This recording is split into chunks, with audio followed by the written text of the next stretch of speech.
Naam, majina ya usaili yameweza kutangazwa ya Jeshi la Zimamoto na Uokoaji Tanzania. Majina haya yanatokea kiunganishi chake katika komenti ya kwanza kabisa.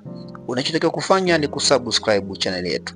Jinsi ya kuweza kuyapakua, utaingia katika website ya zimamoto.go.tz.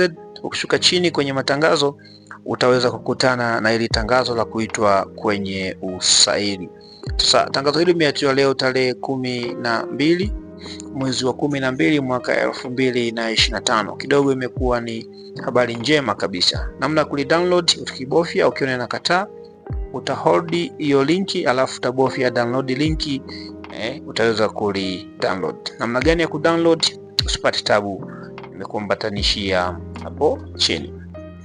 So katika usaili huu kuna maelezo ya msingi kwamba usaili utaanza tarehe 15 hadi tarehe 20 Disemba 2025. Kwa hiyo itakuwa ni almost usaili wa siku 5, na usaili umegawanyika katika makundi yafuatayo. Kundi la kwanza linahusisha wale walioomba kidato cha 4. Wao watafanyia katika mikoa kuanzia tarehe 15 saa 1 asubuhi. Wao utafanyika kwenye mikoa ambayo wameomba, na wale wenye fani mbalimbali watafanyika makao makuu ya Jeshi la Zimamoto. Na venue ni wapi au mahali husika ni wapi?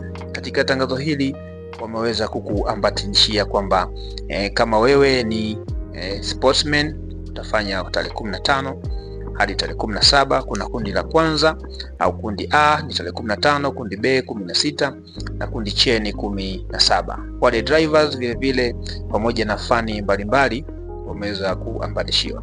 So jambo la msingi kabisa katika usaili, unatakiwa ufike na viambata pamoja na vyeti vya taaluma vyote, ikiwa ni pamoja na kitambulisho au namba ya NIDA. Wale wa madereva wafike na leseni yenye daraja A ili waweze kuverify. Na gharama na chakula zozote pamoja na usafiri, huyo msailiwa ataweza kujihudumia.